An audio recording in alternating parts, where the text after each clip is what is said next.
I always like to think about energy as something that's contagious. If energy is contagious, then what are people catching from you, right? If I walk into a room and I'm down in the dumps and I'm, low energy, don't really want to be there, people feel that and they feel it right away. And this is a human nature. It's not my opinion. People feel that. Hello, and welcome to the PSI Podcast, a podcast for you to explore where a life lived with purpose meets transformation. Each week, we will bring you powerful insights, inspiring stories, and real-world tools for you to break through your limitations, unlock your potential, and live the life you were meant to. I'm your host, Tim Bowen. And I am your co-host, Mackenzie O'Kelly. For more than 50 years, PSI Seminars and Psy World have helped thousands of people create the life they deserve to live. And now, it's your turn.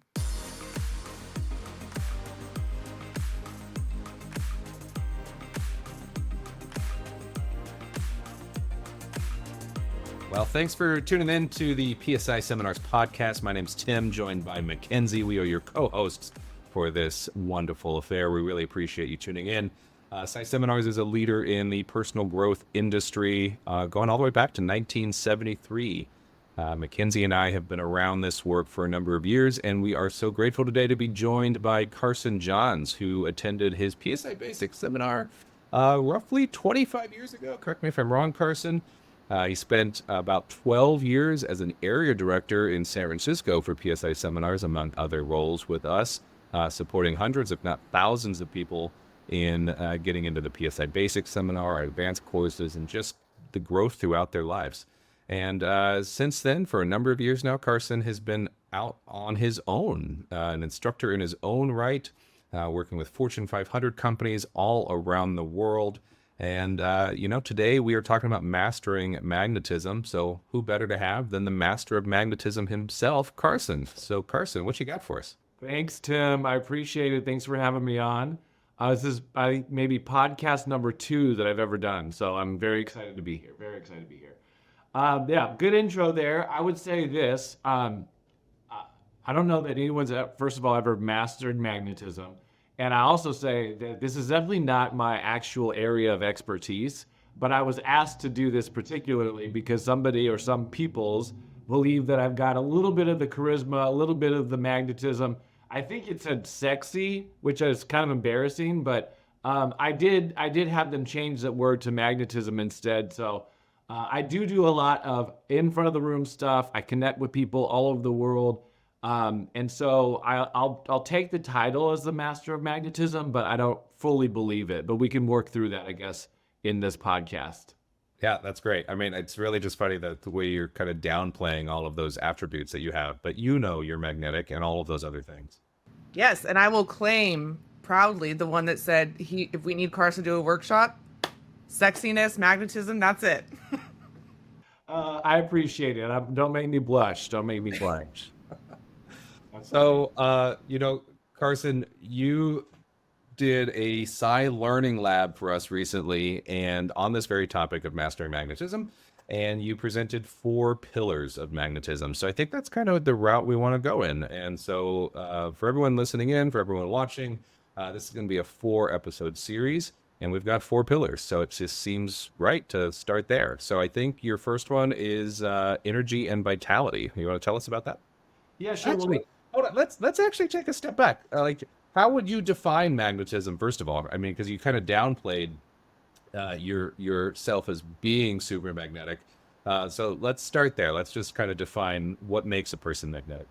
Yeah, I was going to do a little backtrack there. So, actually, let me backtrack even a little bit more. I'll give you a bit of the history of how I got here. So, Tim, you're pretty much on the money. I did my basic in 1999. I was in college, started a couple of different companies that went well for a little while. Ended up moving from San Diego to LA, worked for ESPN, and then moved to San Francisco, where Psy Seminars sort of scooped me up. I wasn't planning on doing this work at all. Well, not at all. I always loved it. I did the classes when I was in college, as I said. And but my plan was to go back to LA and be a producer, director of TV, movies, and film and whatnot. And Kathy Quinlan and Lita Olinger were starting back in the Bay Area, and they said, come help us. Just come help us for a little while. And then 14 years later, I was running San Francisco and partially running LA offices and fell in love with the people and the work, and learned a ton along the way.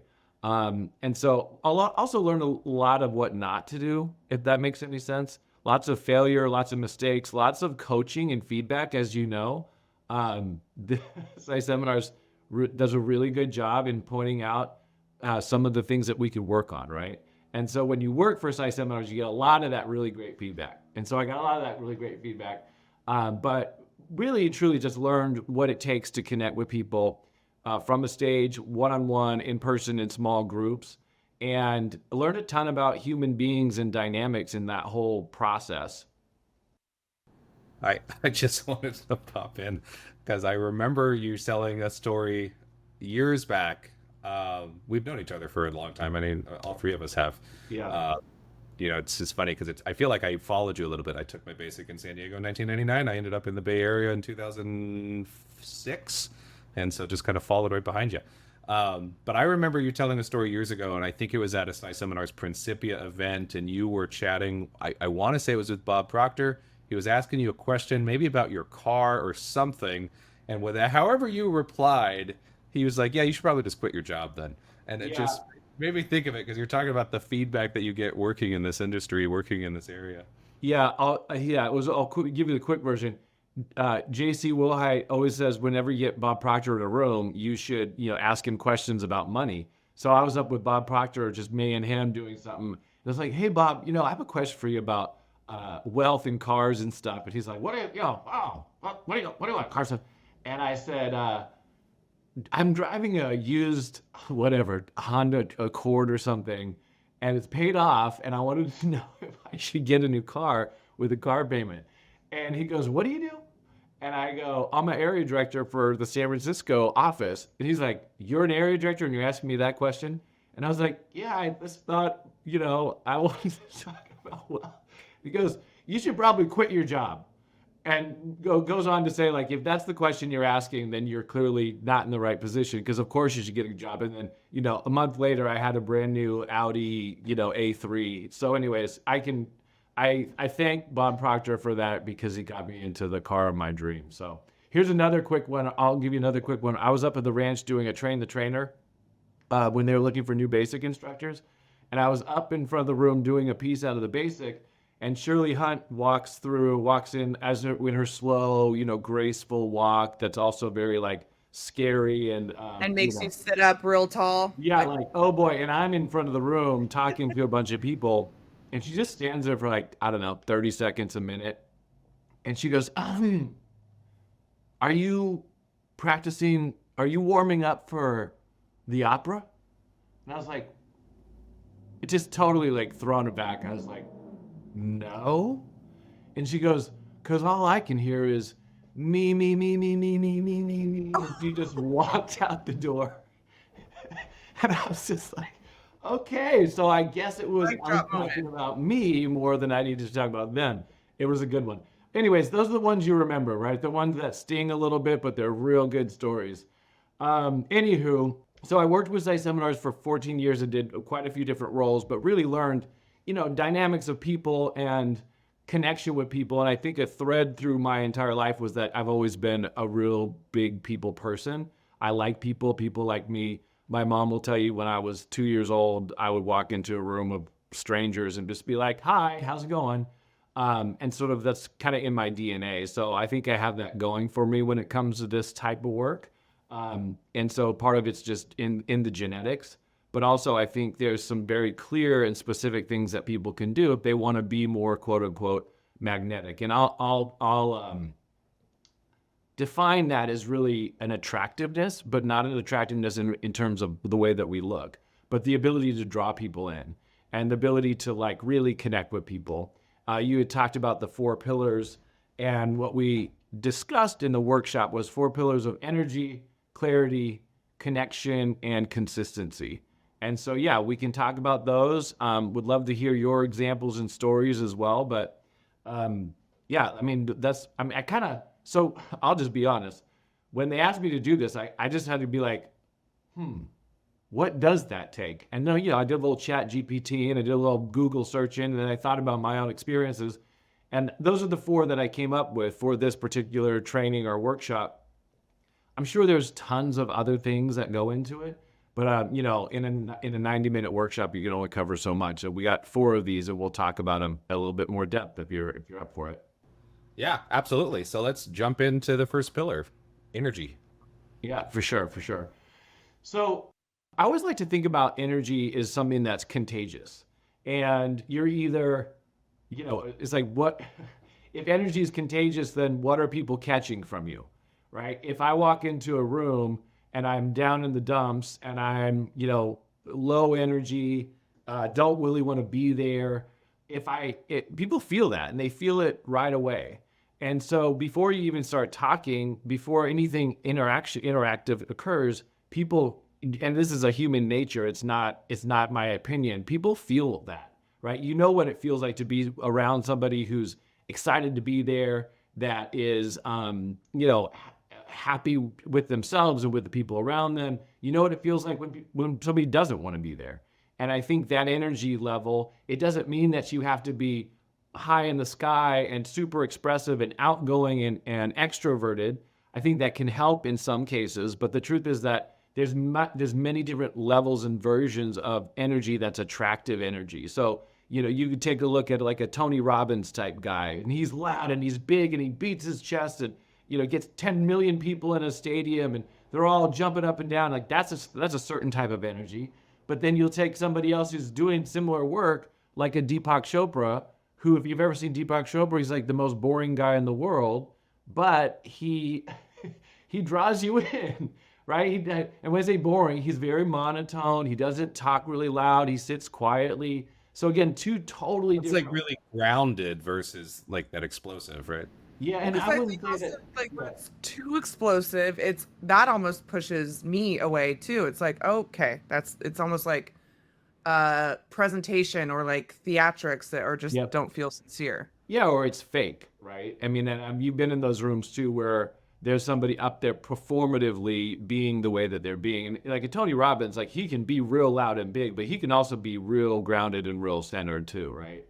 So when we talk about energy, it doesn't mean that we have to be the most energetic person, but it's an energy that I want to be around. I think, Mac, you said it real well. Like too much of anything is oftentimes not the best way to do it.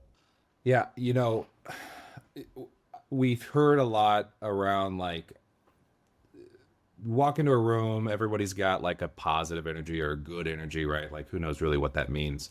And it only takes like one person with a bad vibe or that low energy or that negative energy to kind of start bringing people down. So do you think it's more magnetic or more kind of impactful on people around you if you have kind of that positive high energy or that negative low energy, or are they roughly equal? What do you think?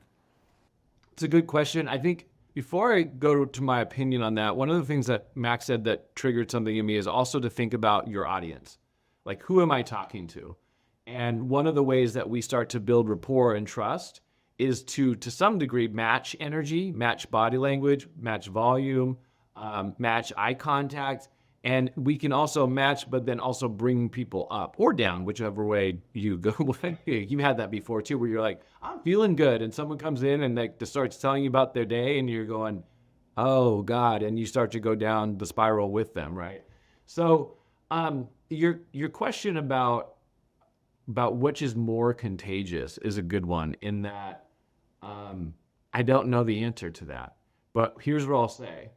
I think that, well, human beings have a negativity bias, which means that they're more prone to move away from pain or focus on pain, danger, whatever that is. They're more prone to focus on that versus on something that's positive. So if I don't lose $100, it's almost better than gaining $5. Or what's another way to look at that?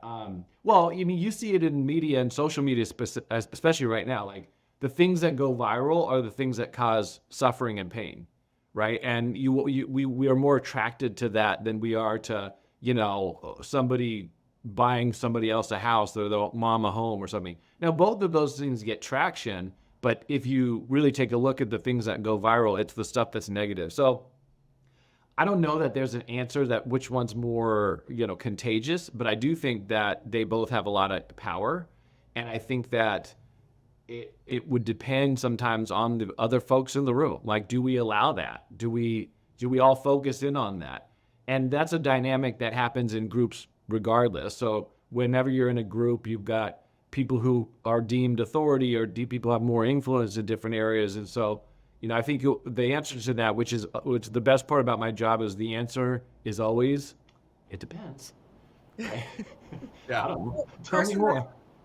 That reminds me of, of who's your audience. So for those that don't know, I'm also the Size 7 Life Success course producer. And so one of my big roles is working with the staff. And so, that we all say, read the room, like that is so crucial. Like when there's a powerful inward experience and staff walks in like, hey, like, Yeah. that doesn't work, right? And the same way, like if they're excited and up and we're doing high ropes and they're leaping off a pole, and we have staff or core team or whatever that is down, like that is a huge imbalance, right? So I think like knowing your audience is crucial. Yeah, and I'll say it too. I mean, this is as we talk about this stuff, I think that there's so much that I do on a daily basis in my job with my clients, with my teams, that I don't really even think about. It's on autopilot. It's the unconscious just going. But anytime I walk into an audience or a new room or a new client, I 100%, I introduce myself to people. I look around, I feel the vibe, I see what people are wearing, I see how they're interacting. And again, that's not something, I mean, I do it consciously, but as we're talking about it, I think I probably do it more so than I think that I do. And so if I come in and I'm Tony Robbins energy with a bunch of tax accountants, and they're like, who is this guy? Right? Because you can tell I'm energetic, and when I present, I'm energetic. When I'm on a stage, I'm energetic, but I don't always start there. So part of this energy piece is matching and understanding your audience and not coming in too hard or too soft or whatever it is that you want to do. But anyway, interesting conversation so far. Yeah, I mean, and it, Mackenzie talked about in the Life Success course kind of where that comes in, but it really goes back to the basic seminar too. So all of our basic graduates remember the behavior matrix, right? So if you haven't attended the basic seminar yet, there's a pretty significant portion of the course that's on communication and recognizing behavior styles, and not only having a better understanding of your own behavior style, but recognizing it in others. And it's like, that's exactly what you're talking about, right? Recognizing, reading the room, matching the energy in a way that's going to be effective. Yep. And great point. It's I use the behavioral matrix and other tools like that all the time. And I think that what I always say is that's like a baseline EQ, right? Baseline emotional intelligence, about understanding myself, how I am seen and come across, what kind of impression do people have of me, but then also understanding others and then giving people what they need in the way that they want it. And, a driver versus an expressive or a promoter, you come in super high energy and all off the board with an analytical type person, and your credibility is going to be shot. They're going to be disconnected versus connected. And so a lot of that's all energy. Absolutely. I mean, I think this has been awesome so far. Mackenzie, did you want to throw anything else in? Carson, anything else on energy? Let me just look at my notes here. Well, I guess I would leave you with, energy is contagious. And the question is, what are people catching from you, and what do you want them to catch from you? I think one of the questions that you might be able to reflect upon is, number one is, when you walk into a room, what energy do people feel from you before you even speak, right? And again, before you walk into the room, how are you walking into that room? I think part of any interaction is taking a breath and thinking about who I'm going to go talk to right now. And again, as far as like practices with energy, breathing, napping, having some water, all of those types of things are really helpful. Go outside, touch grass, as the kids are saying. All those things are really important. And especially if you're leading people, to make sure that you're managing your energy bank, because we only have a certain amount of time and a certain amount of energy a day. So we want to be using it wisely. These are not things that you have to do when you're sitting at home having a glass of wine watching, Real Housewives. There's no point, right? That's just your time to whatever. I don't do any of those things, by the way. Well, the wine part I do for sure. Yeah, I knew there was one of them. But it's not like you have to do this all the time, but if you want to connect and get more out of life and people and sell products and sell yourself, these are the things that you want to be thinking about more so than less so in those moments that matter. I love that. The moments that matter. Beautiful. Yeah, I mean, that's up to every individual person. Because you're not even just talking about somebody who's entering a room as a speaker, as a presenter. Like this applies to every aspect of our lives. I mean, when we go from work to home to picking the kids up from school to wherever, it's like, what energy am I bringing to that situation? Yeah. And I love the visual aid of like, what are people catching from me? Like, that's a good kind of like trigger device or way to like, if I'm in my stuff and I'm like, hang on, people are catching vibes that I'm not trying to give out kind of thing. Like, I think that's a really good way to remember it. And yeah, practice. Energy's contagious and so are emotions. Right on. Well, I think that's a great place for us to wrap this first part of Mastering Magnetism up. So thanks for listening in. Thanks for watching. And we will see you back for part 2 of Mastering Magnetism with Carson as we get into clarity and conviction. Thank you for joining us today for the PSI Podcast. If today's conversation sparks something for you, don't let it stop here. Share this episode with someone who's ready for their next breakthrough, and be sure to subscribe so you never miss an opportunity to grow. I'm Tim Bowen. And I'm Mackenzie O'Kelly. Until next time.